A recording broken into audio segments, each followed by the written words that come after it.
This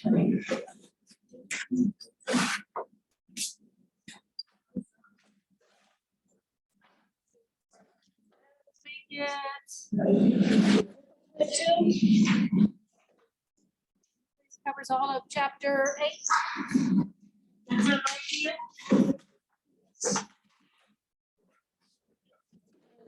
I have a review sheet on Blackboard already. I want to finish covering section 7-8 today. Homework questions first. Okay, I got a question. Yes, homework? Yeah. All right, far away. Just check all the following that are true for the series. N equals 1.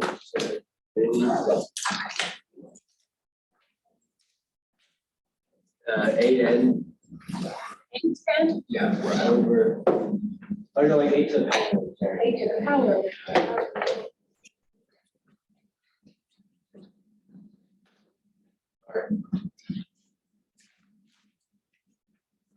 And then it's over 2 to the power n minus 1. Or the minus 1 is not in the. Convergence of this thing? It's either convergence, divergence, interval test can be used to determine convergence, comparison test can be used, limit, or ratio alternating series test. Does anything jump out at you? Anything jump out at you about this series? Geometric. Almost geometric. That minus 1 down there keeps it from being geometric. I thought like I could compare it, right? You can compare it. Right, you guys are being in here. Divergence. Because 8 8 to the to n is much bigger than 2 to the n.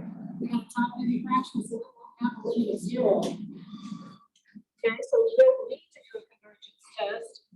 8 to the n is bigger than the 2 to the n minus 1, so the limit is not 0. So it diverges. Was that one of your choices? yeah, but what about like just the diverges? Oh, you want to do all choices that the instructions, use all statements that are true? So what's the first statement? Then it converges. Okay, so that's it. And diverges, which is true. Okay. And the interval test can be used to determine convergence. Interval test, it has to be a decreasing sequence to use the interval test. And then it says the comparison test can be used to. We can use a comparison, we can compare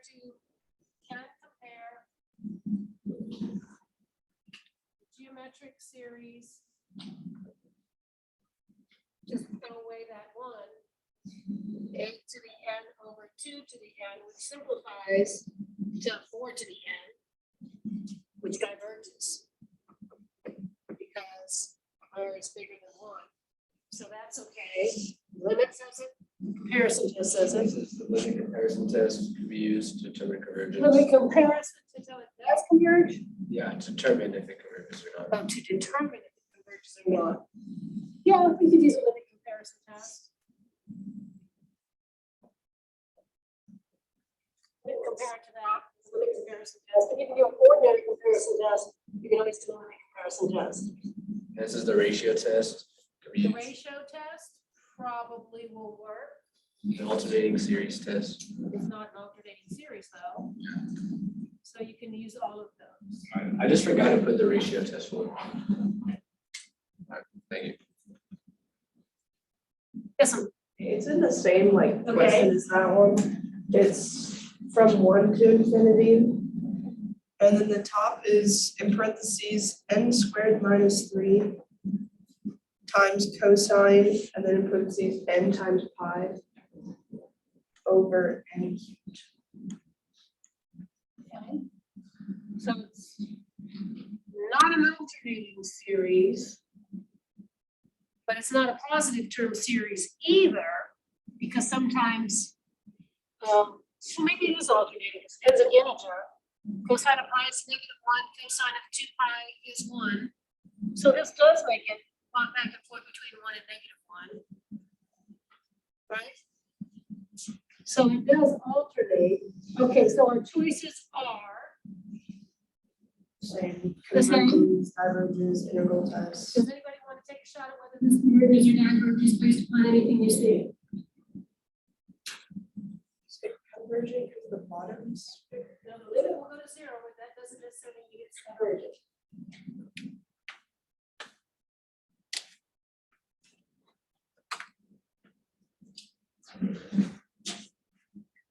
Is there anything in here that makes you want to use a ratio test?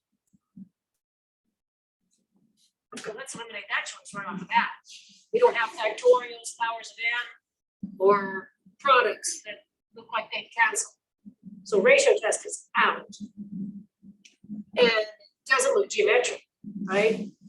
What we can do is we can do a comparison test. But we're doing the test for absolute convergence.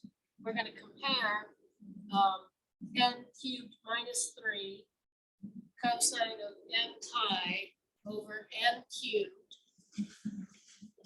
Oops, that's an n squared in it. So comparing here, I'm going to keep the n squared on top of the n cubed. And how big can cosine get? To 1. So I can compare this to 1 over n. What does 1 over n do as a series? Diverges. Is this bigger than divergent? Well, I've thrown away some numbers here, and I've thrown that number away. So this has a bigger numerator in absolute value anyway. So this one is bigger than the divergent series.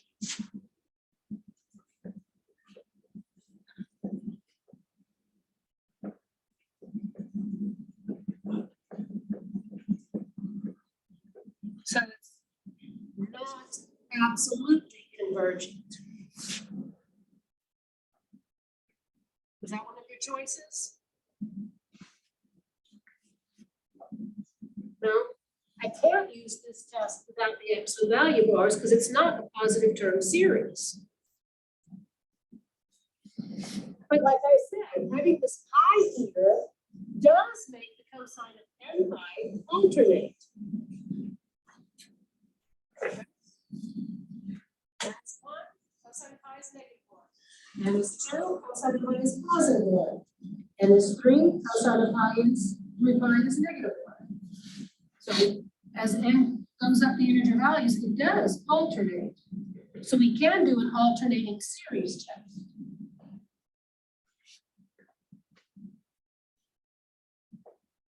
Okay, so we look at the non-alternating part.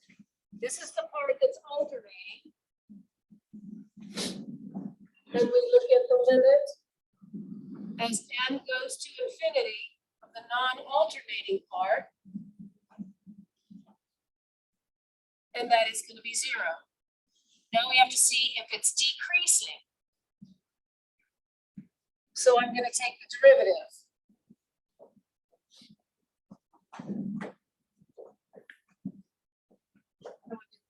So let me simplify this. As a 1 over n minus 3 n to the -3. I guess I should have done the quotient rule. I won't do the quotient rule. It'll simplify easier.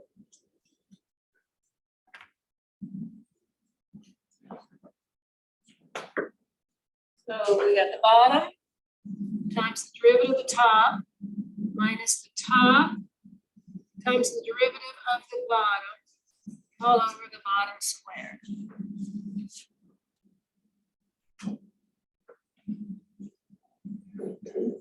So I cancel it, I don't know. Yeah, I guess I cancel an n squared everywhere. And I got an n squared, that'll give me an n. Canceling that n squared, so it gives me 3. There's an n to the 4th.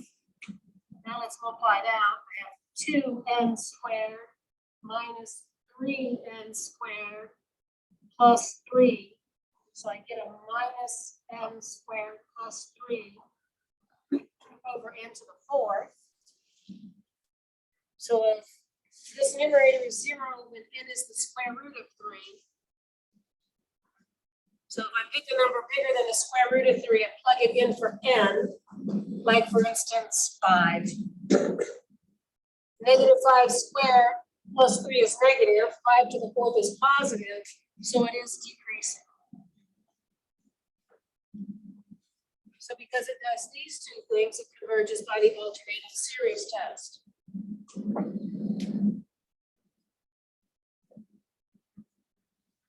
I can't use a ratio test. I can't use any of the positive term series tests because it's not positive terms. So I think that's the only thing that I can do.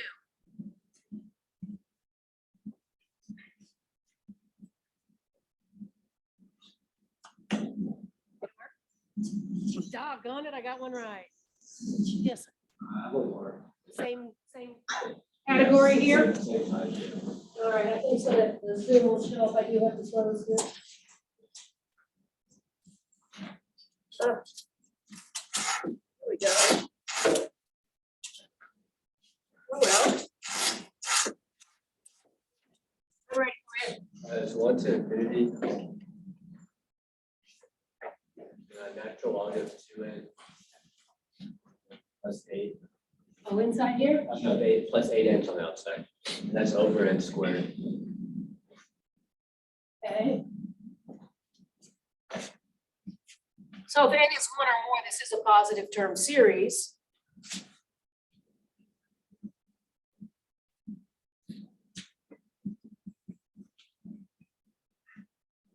So we don't have to do anything with an alternating series, that choice is out. There's no factorials or powers of n, so the ratio test is out. That pretty much leaves us comparison tests. So what's bigger on top? The 8n or the log of 2n? So we keep the 8n.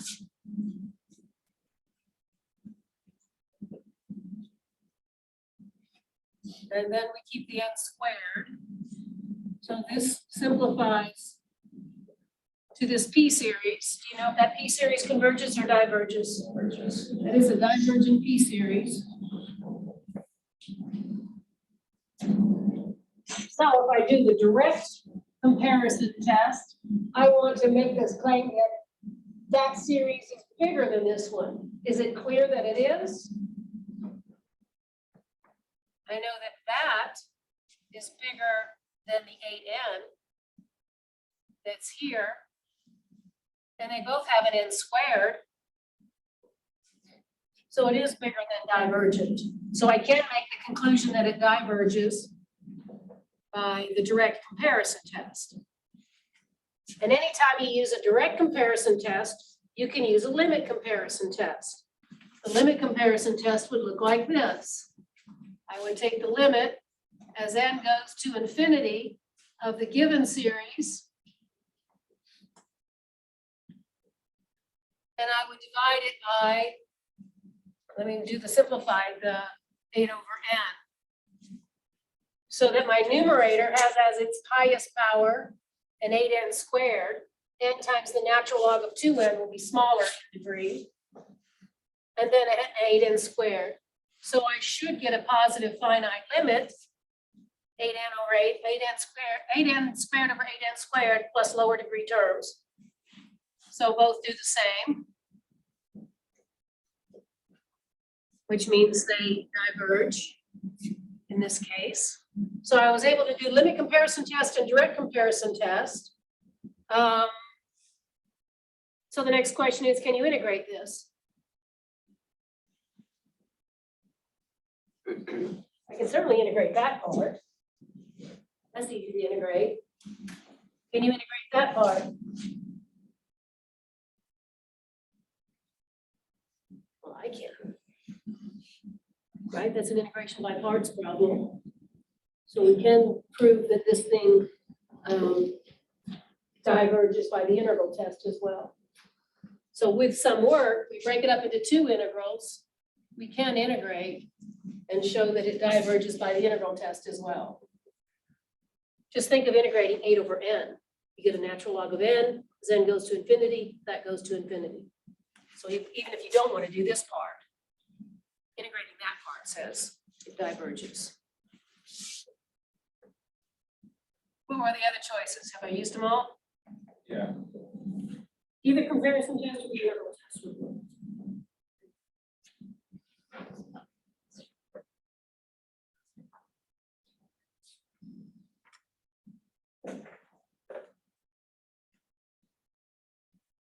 others?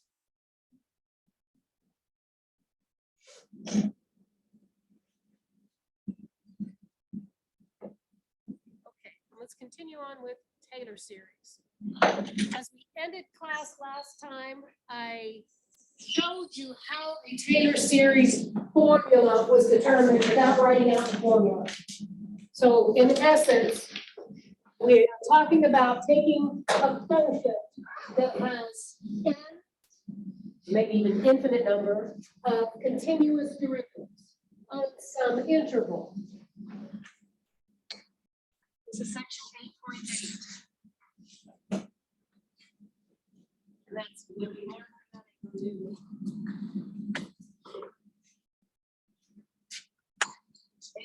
I said. Taylor series and Maclaurin series.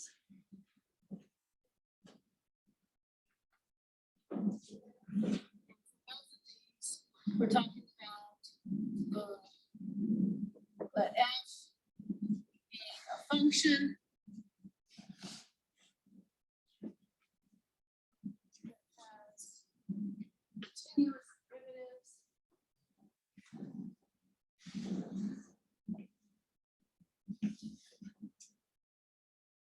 of some interval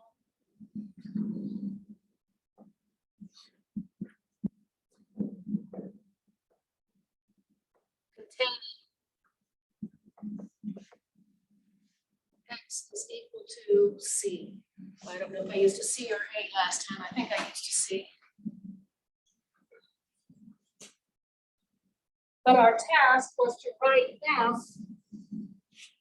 We wanted to find a power series representation for f.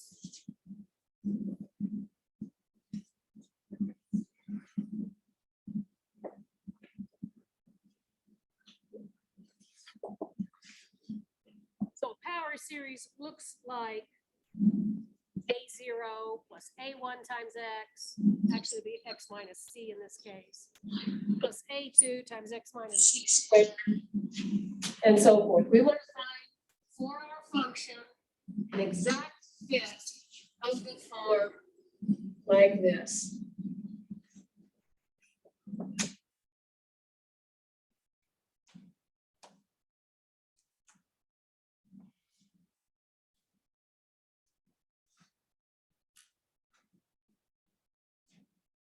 And so the argument last time was we needed it to have the same y value at x is equal to c.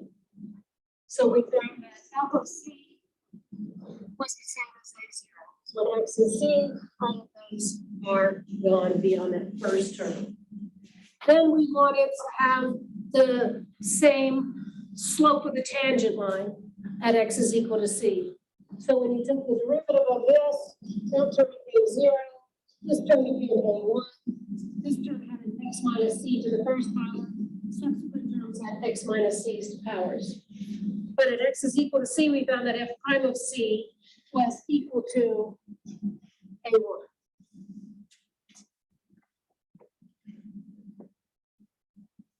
Then we wanted all derivatives to equal each other. So if I took two derivatives of this thing, this would have a derivative of 0, that would have a derivative of 0, and this would say 2 times a2 times x minus c to the first. One more derivative gets rid of the x minus c to the first, and we found that the second derivative of c gave us 2 times a2. So that a2 looked like the second derivative of the point c divided by 2. Now imagine taking three derivatives and setting them equal to each other when x is c. After three derivatives, these terms will have derivatives that are 0. The first derivative of the third term would have a 3 times a3. And then I'd have a squared term. The next derivative would bring the 2 down, so I'd have a 3 times 2, then I'd have an x to the first power. The next derivative loses the x term, so I get 3 times 2.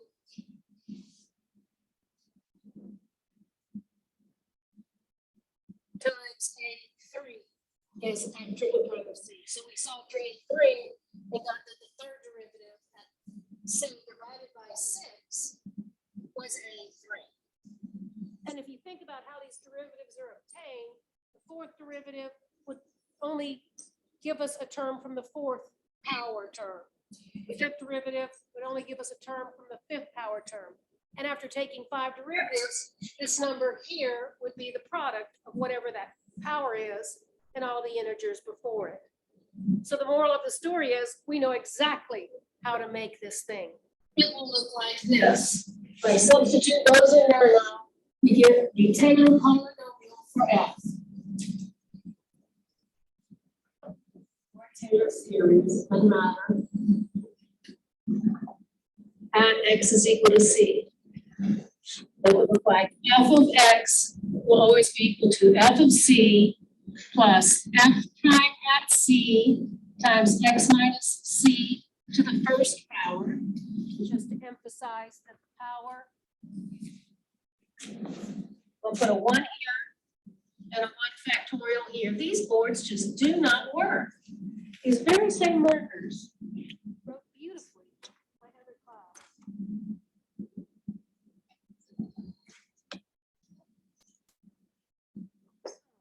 So maybe we're going red. This is also important. Let's try this one. That's the one. Oh, that one looks better. The next term would be the second derivative at C, and it'll be divided by 2, but I'm going to call the 2 factorial, and this will be X minus C squared.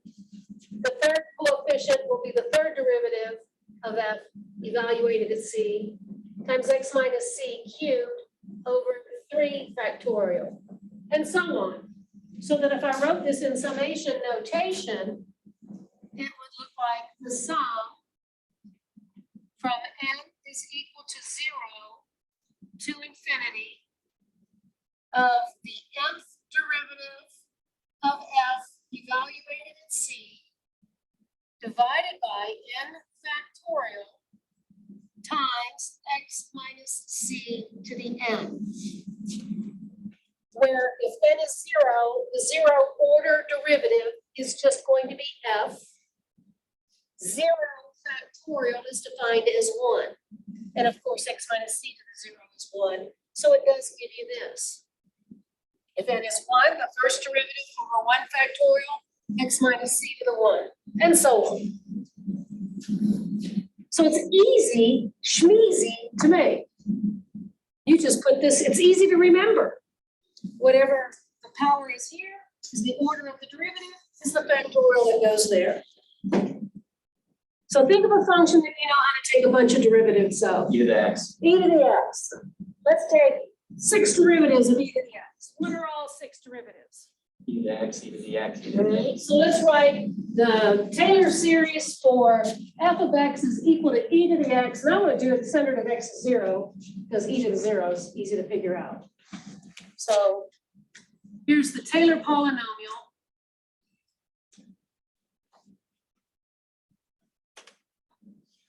For F of X is equal to E to the X centered at X is equal to 0. So we're going to use this formula where X is 0. So according to this, it says E to the X should look like F of 0 plus F prime at 0 over 1 factorial times X minus 0 to the first power plus F double prime at 0 over 2 factorial times X minus 0 squared plus the third derivative at 0 over 3 factorial times X minus 0 cubed. Let me write just one more out here. The fourth derivative at 0 over 4 factorial, X minus 0 to the fourth, and then I'll just put dot, dot, dot. But for every one of these, F of X is E to the X, F prime is E to the X, F double prime is E to the X, blah, blah, blah. All of my derivatives are E to the X. Evaluate each of those at 0. What's e to the 0? So let's fill it in. This is gonna be 1.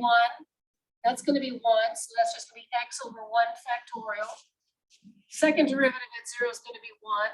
So that's gonna be x squared over 2 factorial, x cubed over 3 factorial, and so on. And so our Taylor polynomial is gonna look like x to the n over n factorial, from n is 0 to infinity. And if you look back at the notes that we did earlier this week, maybe Monday, I started with that thing and I took derivatives and antiderivatives of it and showed you it simplified to the same thing. So I already identified that as being a power series for e to the x.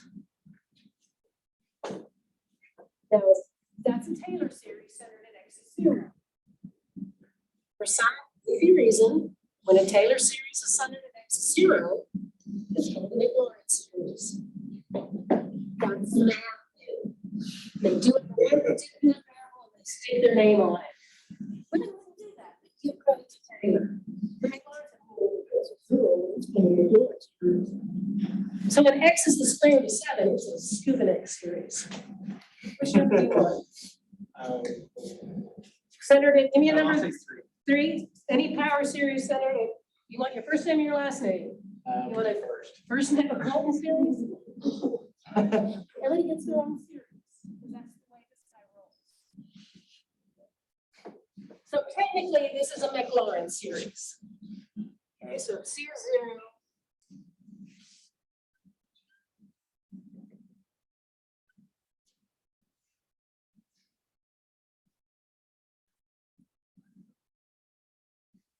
Where we center it typically depends on what type of function we have. Like I could never make a Maclaurin series for a natural logarithm centered at x is 0, because a logarithm is not defined at x is 0. So let's write now a Taylor series where f of x is the natural log of x centered at x is equal to 1. Do you remember that we showed that this particular power series for e to the x has a zero convergence to the environmental line?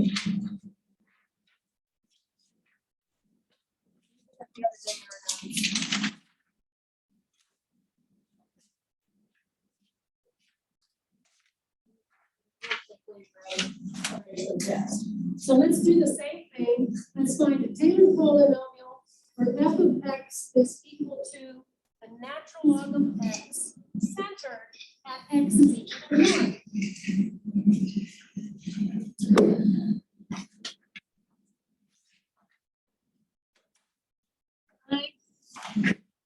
Taylor series would be a Taylor series because all of the derivatives match a particular function. And derivatives are unique to that function. So if a function has a Taylor series on an interval, that Taylor series is 1. So find the Taylor series. X is equal to the natural log of x centered at x is equal to 1. So here's the graph of the logarithm. Here's x is equal to 1. The log of 1 is 0. And then it is a slow growing function.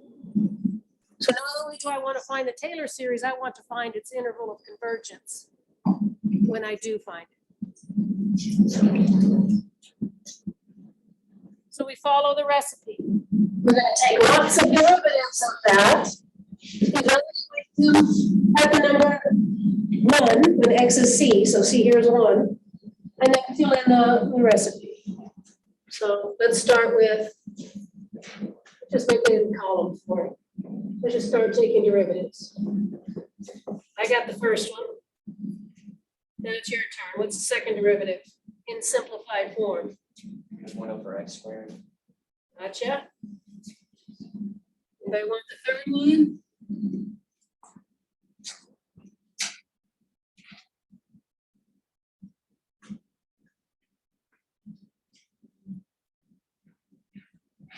This rate we'll be able to do all of 2 examples today. Taking the derivative of x to the negative 2 Bring that -2 down, it's a +2, then you go x cubed, so you got 2 over x cubed. Fourth derivative.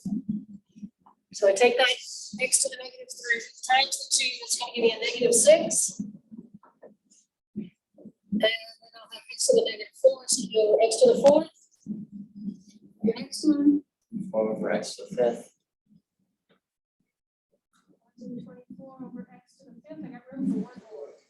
-120 over x to the 6th. All right.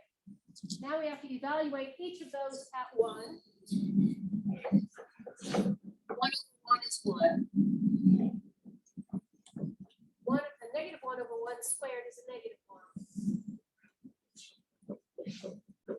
2 over 1 is 2.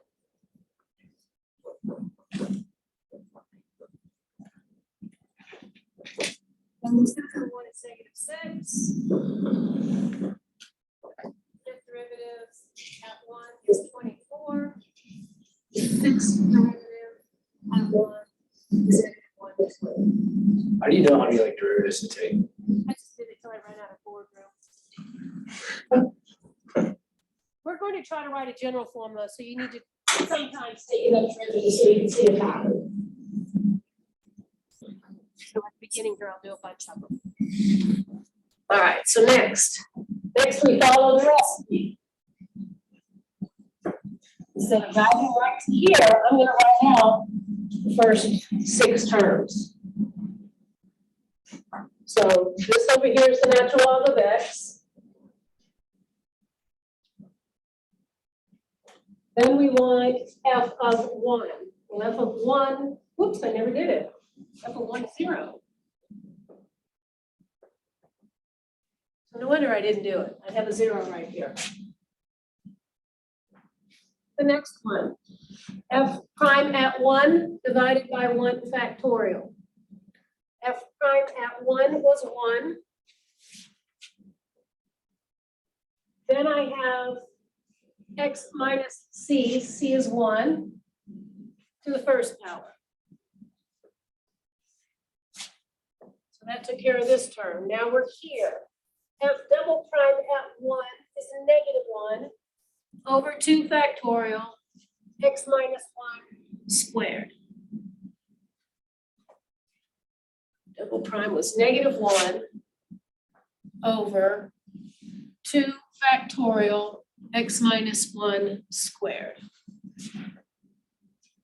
So now I'm at this third, so I did this one,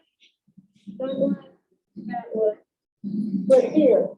So the third derivative, evaluated at 1, is 2 over 3 factorial x minus 1 cubed.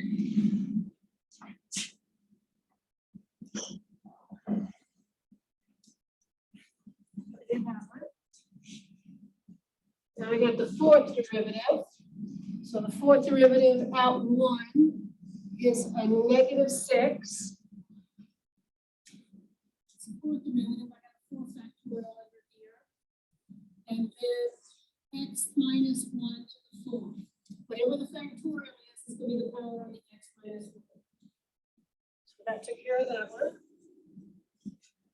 Then I get my 24 over 5 factorial, x minus 1 to the 5th.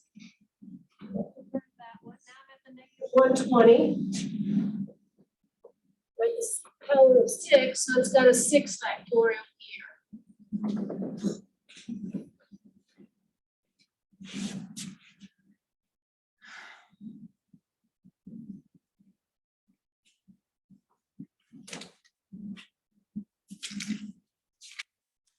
Let's take a look here. Notice that 2 factorial is 2 times 1. 3 factorial is 3 times 2 times 1. 4 factorial is 4 times 3 times 2 times 1. 5 factorial is 5 times 4 times 3 times 2 times 1. And 6 factorial is 6 times 5 times 4 times 3 times 2 times 1.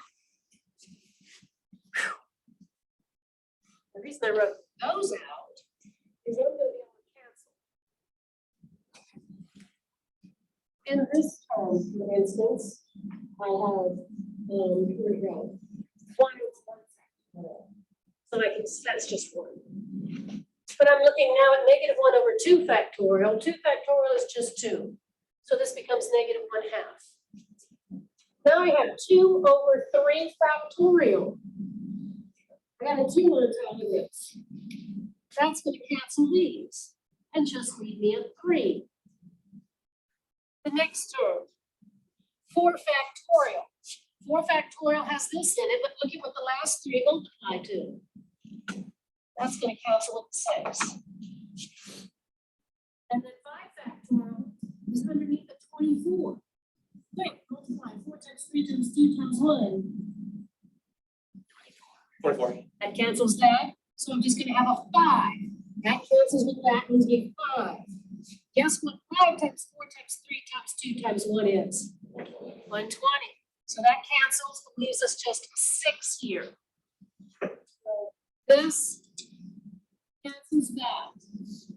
That cancels that. The 2 cancels the factorial. It just leaves me the 3. So I'm canceling like that. The -6 cancels the 3 times 2 times 1. So it just has a 4 here. The 24 cancels. 4, 3, 2, 1. So I just have a 5 there. And the 120 cancels 5 times 4 times 3 times 2 times 1. And I have a 6 there. Let me rewrite it. I now have the natural log of x looks like 1 times x minus 1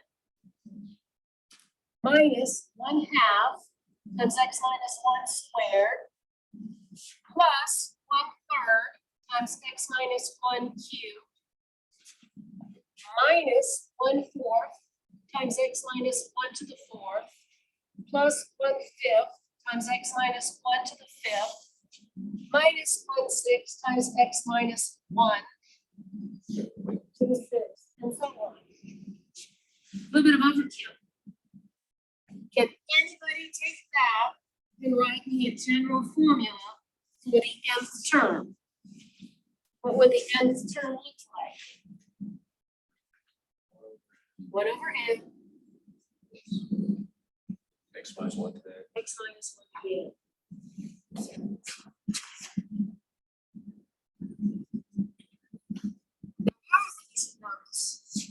The signs alternate. So let's take that and make that a -1 over n plus 1. Or no, let's just leave it as an n. And just start my counter at 1. Because my first term is x minus 1 to the first. How's that for general formula? So once we get a general formula, let's use the ratio test and find the interval of convergence.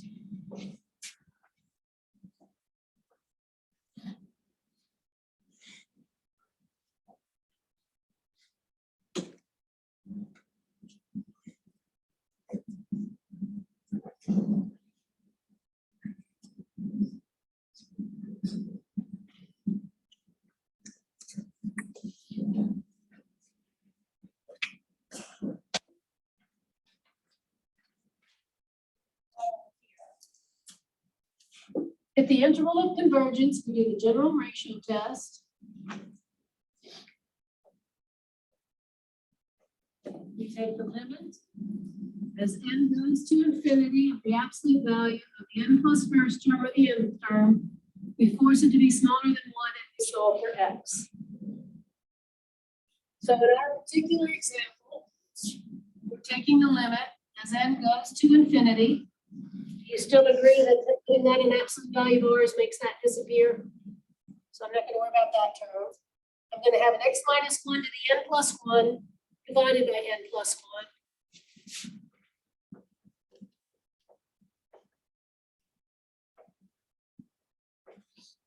Then I divide by that, so I put an n here, and then x minus 1 to the n there, and then we make that smaller than 1. So they really only thing that cancels is right here. X minus 1 to the first. And since that doesn't have an n on it, I keep the absolute value bars on it, and I put it here. So I have the absolute value of x minus 1 times the limit as n goes to infinity of n over n plus 1.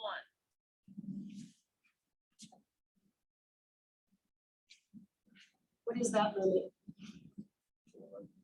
1 power on top is the same as the power on the bottom.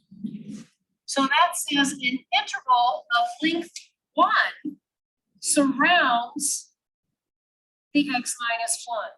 So here's my number line. I centered it at 1. So I go 1 unit that way to x is 2, or 1 unit that way to x is 0, or more. This will converge only for the numbers in here. But now we have to put in the two endpoints and check each endpoint to see if they converge at the endpoints. So this says that x minus 1 is here, solve for x. We get that. So that is the algebraic view of that number line. So next, we're going to go back in here and replace x with 0, and then we're going to replace an x with 2, and see those two series and what they do.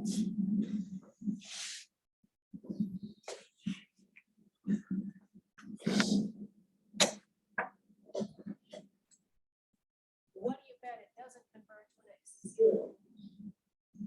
Converge when x is 0. But let's give it a shot.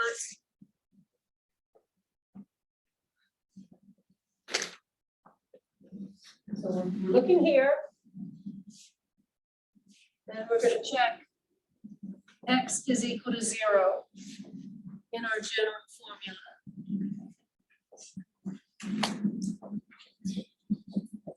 What's that? X.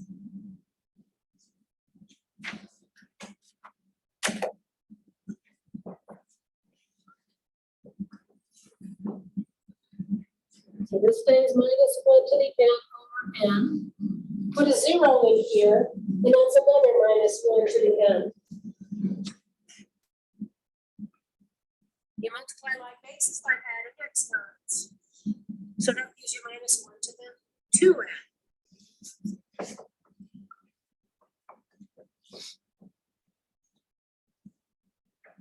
No matter what n is, 1, 2, 3, 4, 5, 6, 7, 8, 9, 10, 2n is even. Negative 1 to an even number is 1.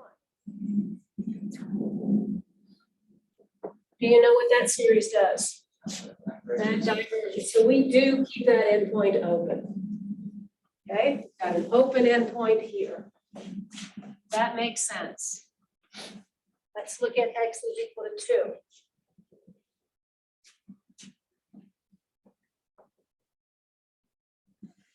So I still have minus 1 to the n over n.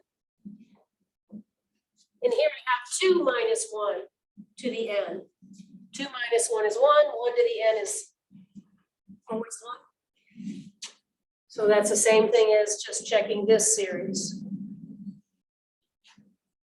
What do you know about that series? Converges always. Always, all alternating E series converge.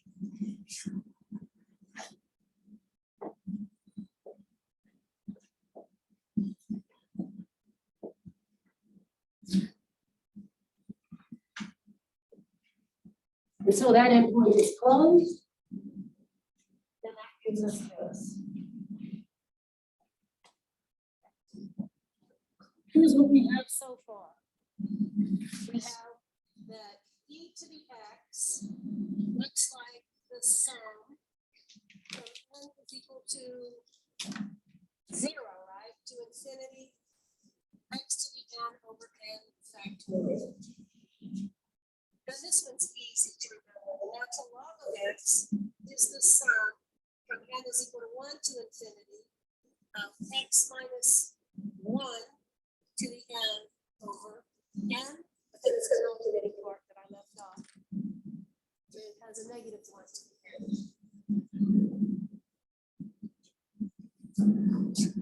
This has an interval of convergence of minus infinity to infinity.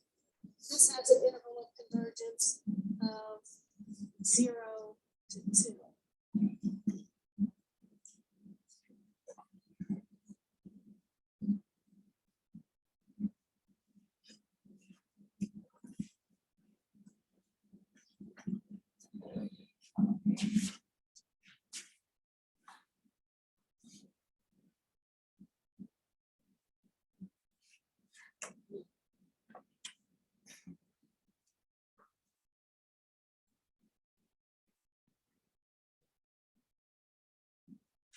What's the derivative of the log of x?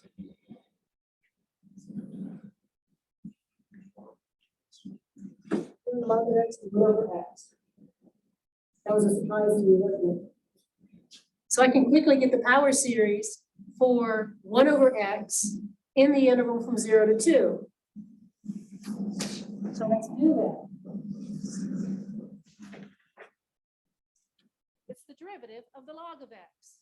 So we take the derivative of the log of x term by term in that interval.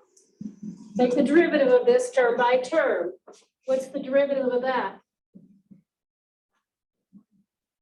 1.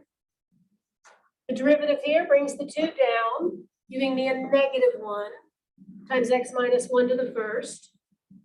The derivative here brings this 3 down, cancels the 3 from the 1/3. So it gives me an x minus 1 squared. Then I'm going to get the 4 coming down, and it's going to just have a -1 times x minus 1 cubed.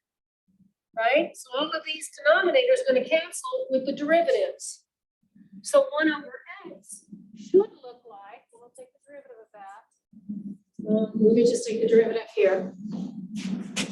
Maybe erase something. I just keep carving it into a little white spot.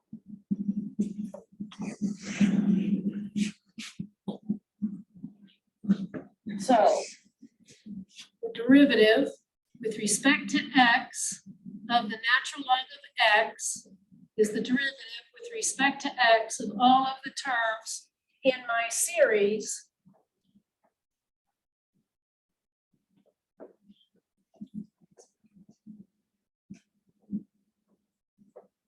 And that is also 1 over x. So let's take the derivative. Right, that's a constant. This n here will cancel with that n. Right? So those cancel. What happens to the counter when you take a derivative?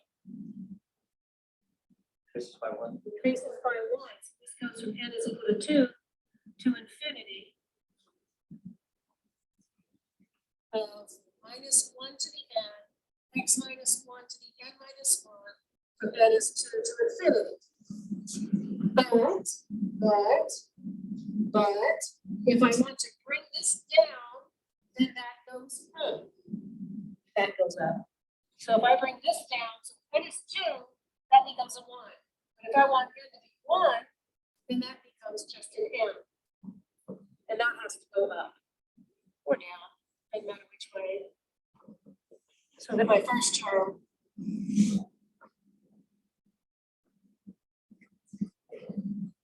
and so that is on the interval from 0 to 2.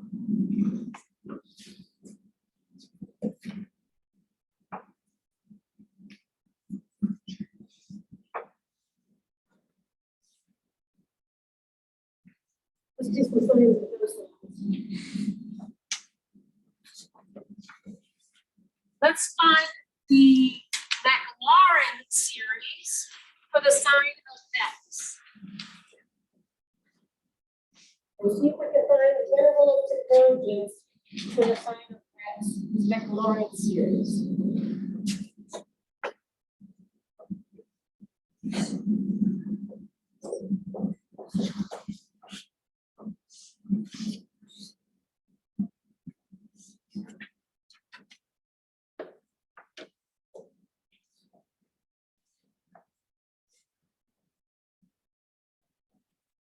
So to remind you, what the Maclaurin series looks like in general, it's everything centered at 0. So it's f of 0 plus f prime at 0 times x plus f double prime at 0 over 2 factorial times x squared plus f triple prime at 0 over 3 factorial times x cubed.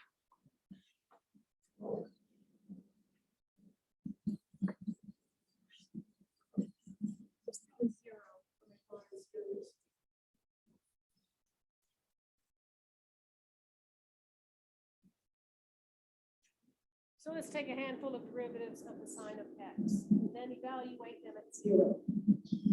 We don't have to go very far because it starts to form a little cycle.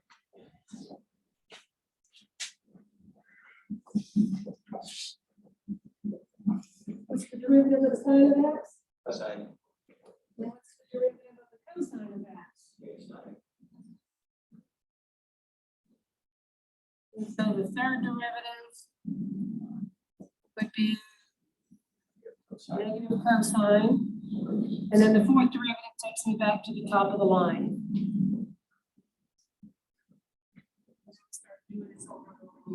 Right?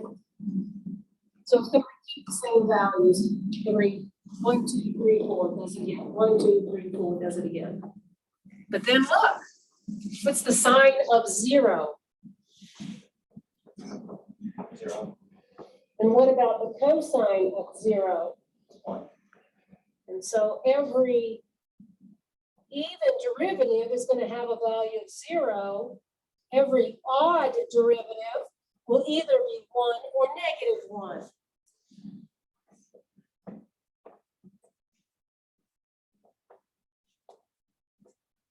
So when we go up and look at our formula up there, I said every even derivative has a value of 0. So this term will be 0 multiplied by x squared. That term's gone. All the even numbers on the x's and the derivatives are gone because they have values of 0. The other ones have a numerator that's either going to be, or f of 0 is also 0, right? All those underlined ones are 0. The first one, f prime, I'm going to have 1 times x. This is going to be a negative 1 times x cubed over 3 factorial. The next one that appears is going to be a positive 1 times x to the 5th over 5 factorial. Then I'm going to get a negative 1 times x to the, where am I? 7 over 7 factorial, and so on.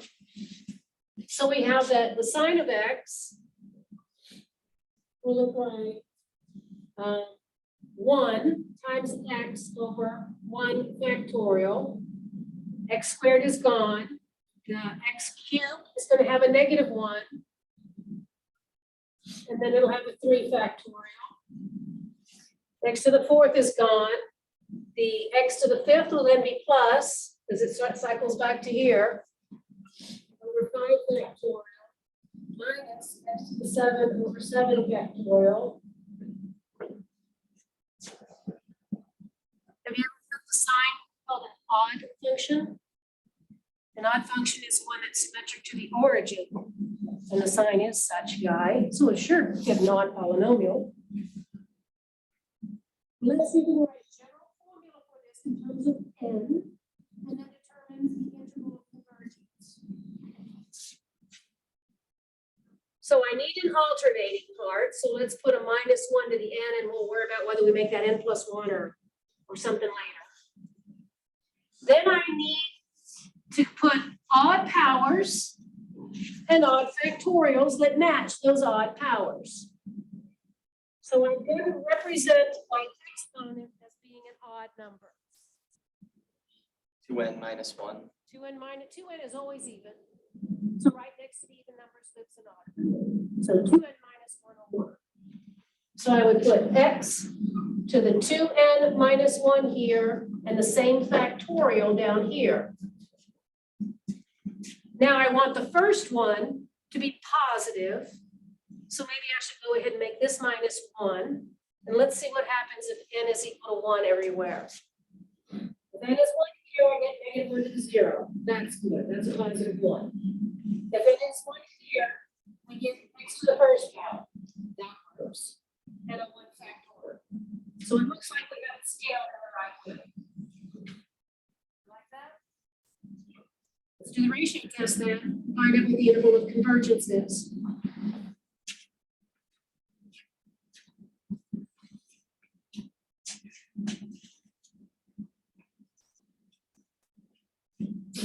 Put that in a box.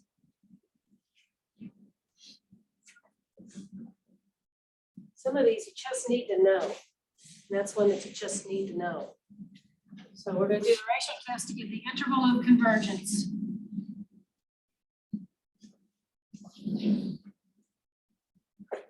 All right, so I do the limit as n goes to infinity. I need to take my counter and increase it by 1, and then divide it by the current term, set it smaller than 1.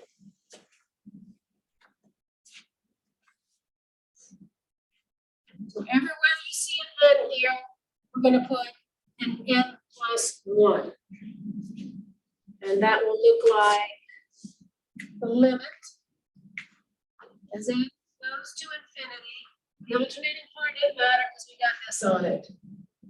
So we're going to have x to the 2 times n plus 1 minus 1 over 2 times n plus 1 minus 1 quantity factorial. Then we're going to divide by that, so we need to flip and multiply.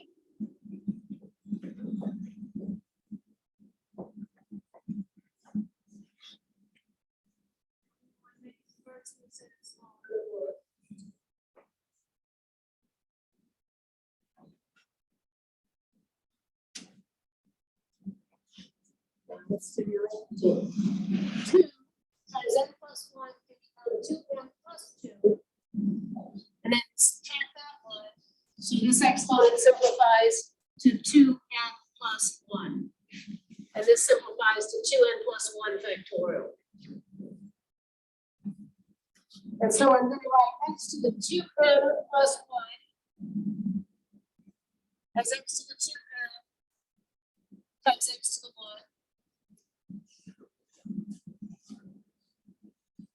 I'm going to write 2n plus 1 factorial as 2n plus 1 times 2n times 2n minus 1 factorial.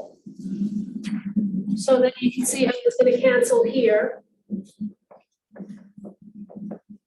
And I'm going to write that as x to the 2n times x to the minus 1.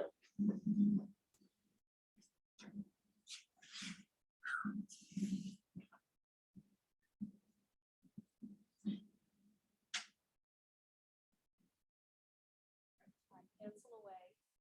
2n minus 1 factorials cancel. Leave me 2n times 2n plus 1. The x to the 2n's cancel. And now I want to simplify x divided by x to the negative 1. X squared. X squared. The x squared out front.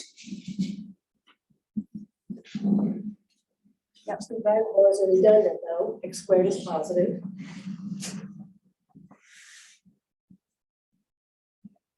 Infinity. My numerator is left with 1, and then I've got all this stuff here. What's that limit going to be? 0. So what do we say for the interval of convergence? Say again? Yeah, no matter what x is, it's multiplied by something that has a limit of 0, so it's automatically smaller than 1. So my interval of convergence is the entire number line. Oh, I think it goes a little sideways. Get that down there. Gosh, think about what we just did. Here's the sign of x. Forever and ever. That thing fits smack dab on top of it. Forever and ever. You plug this into Maple or Mathematica or something, And as the graph photographs it, out comes the sine curve. Isn't that pretty cool? Yes. It's way cool. And remember that term-by-term operations are allowed, so we can quickly get the Maclaurin series for the cosine of x by term-by-term differentiation. And it's going to have the same interval of convergence. So let's quickly do that. Take the derivative of each term and give me the power series for the cosine of x. Well, heck, let's just take the derivative from here. It's not going to change. I mean, it will change sign, right? None of this will. The derivative, that's not going to change. Let's take the derivative of this. Let's take the derivative with respect to x, x to the 2n minus 1 over 2n minus 1 factorial.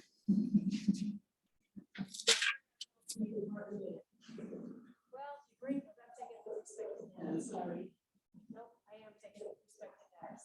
What do we do? That's a constant.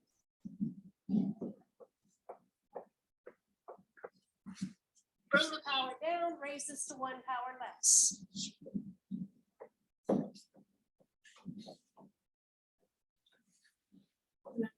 Minus 1 is 2n minus 2. The 2n minus 1s cancel. This becomes now 1. And I cancel here and here. Okay, it's 2n minus 1 factorial. It's 2n minus 1 times 2n minus 2 times 2n minus 3, blah, blah. So that cancels with that. So it leaves me 2n minus 2 factorial. So I get x to the 2n minus 2 over 2n minus 2 factorial. So my counter went up to 1, right? So my counter goes up to 1. So now I have the sum of n as 1 to infinity. I want to bring my counter back down. So I'm going to add to it. I'm just going to write it like this. I'm going to say that the cosine of x has an alternating part. Right, the first term.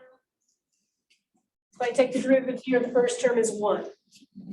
If I take the derivative here, I should get minus 3x squared over 3 factorial. So I should get a minus x squared. So I want this to be even. So I want n to go from, which one do I start here? N is 1. I want this to be even. That'll be my second term. So let's start at n as 0. I'm going to back that up 2, so I move these up 2. And then this will have 2n factorial. Let's see if that matches what we think. If n is 0, negative 1 to the 0 is 1. Next to the 0 is 1. 0 factorial is 1. And the derivative of that is 1. If n is 1, negative 1 to 1 is negative. X squared over 2 factorial. So if I take the derivative, 3 comes down, it's negative. 3 cancels here, leaves me 2 factorial x squared. So I think I got it. And the cosine's an even function. All of its powers are even. So the one above starts at 2. Yeah, this one started at 2, so I checked it back to 2.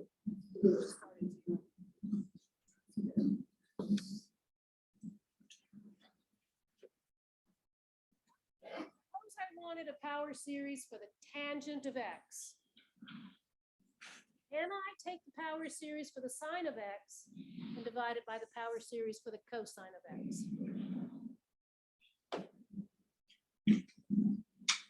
Is division of one polynomial by another polynomial term by term? No. So I want the power series for the tangent of x. I gotta start taking a bunch of derivatives. Operations, or suppose I want the power series for 4x times the sine of x to the 7th. When I get the power series for the sine of x to the 7th, I'm replacing each x with x to the 7th. That's the term by term operation. Function evaluation. If I want 4x times the sine of x to the 7th, distributing 4x through a sum is term by term. So I can do that real quickly, right? Power series for 4x sine of x to the 7th would look like, okay, I'm replacing that with x to the 7th. Now multiplying it by 4x. I'm going to replace my x here by x to the 7th. And now multiplying by 4x. I'm going to replace that with x to the 7th. And multiply by 4x. Same deal here.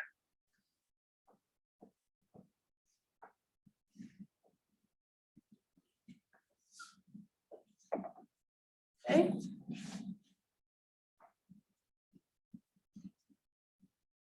Right, good. You can simplify that, make sure. So term by term operations take down. I showed you another Maclaurin series that was, you should memorize the ones that I've written here. E to the x, log of x, sine of x, cosine of x, so that you can quickly pull one out like that. But another one that was quick was the one that was a geometric series. 1 plus x squared plus x cubed plus x to the 4th, blah, blah, blah. Right? Geometric series is one whose terms differ by a fixed multiple. So when I talk about the geometric series written as a polynomial,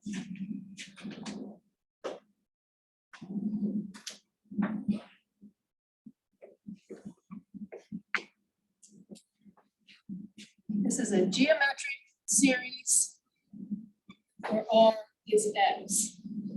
So for x smaller than 1, this converges to, well, in general, S is n over 1 minus R. And in this example is 1, R is x.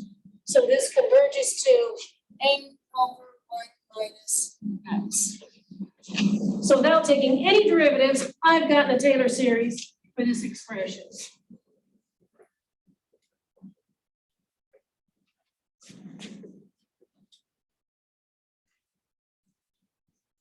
Wasn't that nifty? I didn't have to take any derivatives of that. But there's the Maclaurin series for 1 over 1 minus x. Suppose I want the Maclaurin series for 1 over 1 plus x.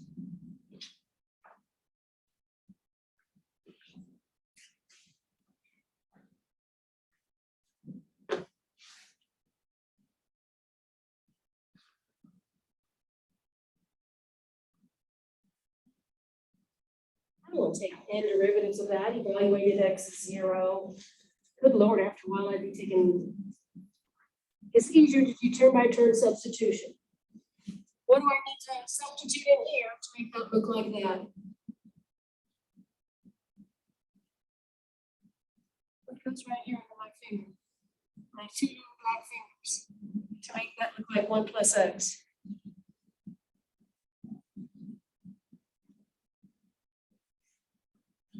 The negative x, right? Do a term by term substitution. Replace each x here with a negative x.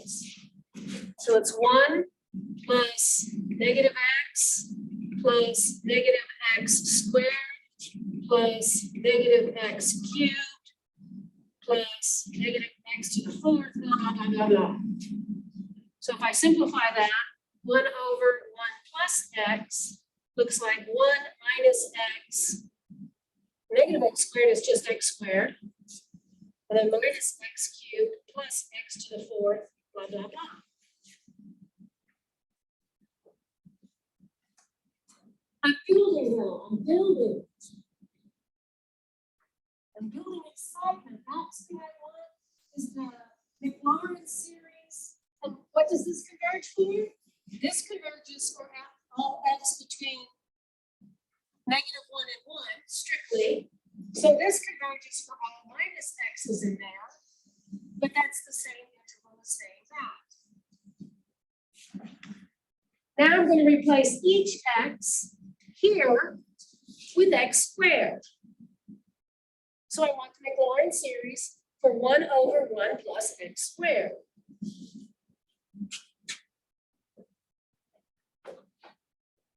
I'm gonna take this line and I'm gonna replace each x with x squared.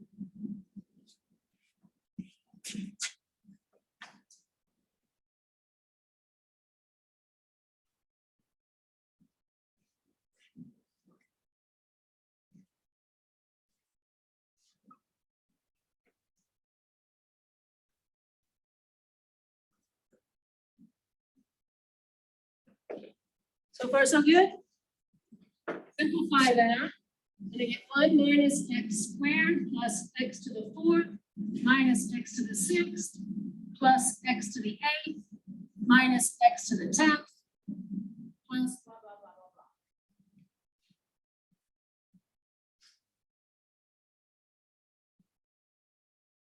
Term by term substitution, I don't have to do the Taylor formula, I can just crank it out like that.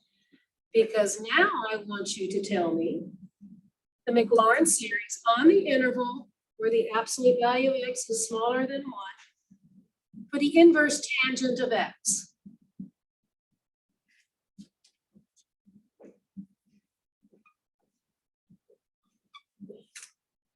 You want to take a bunch of derivatives of the inverse tangent? No. But what is the relationship between the inverse tangent and the line above it? The same thing. Which What operation joins these two? integration. Integration. If I integrate this function, I get this function. So if I integrate this power series, I get his power series.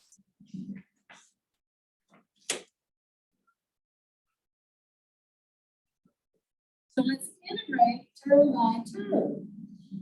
And our power series will look like x minus x cubed over 3 plus x to the 5th over 5 minus x to the 7th over 7 plus x to the 8th of 9 over 9 minus x to the 11 over 11, blah, blah, blah. It's the Maclaurin series for the inverse tangent on the interval from -1 to 1. It all built on from the geometric series. Could you write that summation form? Whether that's 8 or n plus 1, I don't know. Now I need odd numbers. What numbers here? 2n minus 1 and a 2n minus 1. No factorials. Now I need my first one to be a 1. Now I better get my first one to be positive. So let's make that n minus 1 and go from 1 to infinity. That work? So if you trade the ratio test, I bet you'd see that that converges on the interval from -1 to 1. Open. So, using the Taylor polynomial formula is great to generate a Taylor polynomial for most functions, but you should also have some known functions in your repertoire. And then you can just generate the others either by term differentiation, integration, substitution, some version of that. So on page, let me find out what page it is.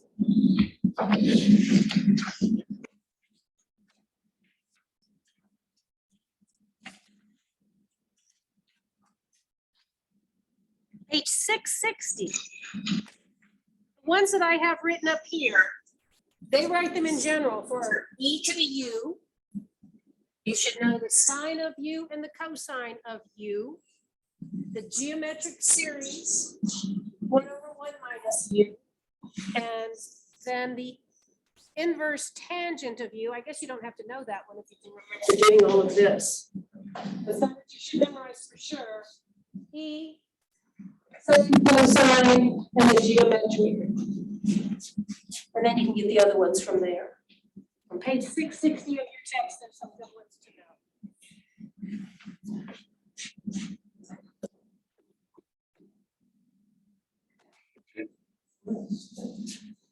Look on page page 660 for some common Maclaurin series.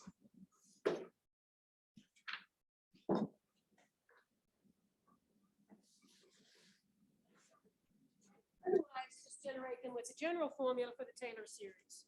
If I want a Taylor polynomial for 1 over x cubed plus 1, you'll have to take n derivatives of that. 1 over the square root of x.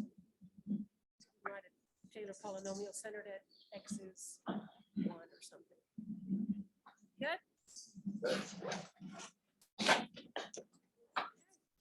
A wonderful 3-day weekend.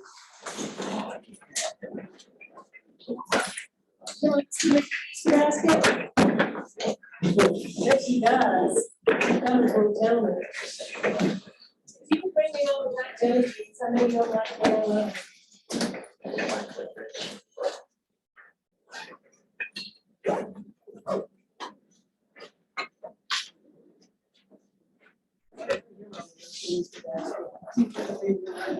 I know. Mama, I make one for my boys until they make me quit. Now I make them one and I just don't give it to them. Keep it for me. It's papers.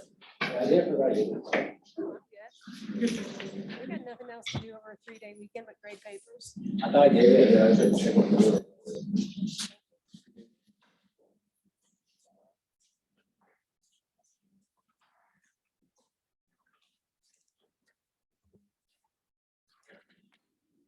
Oh, I see something on the chat. Let me see what's on the chat.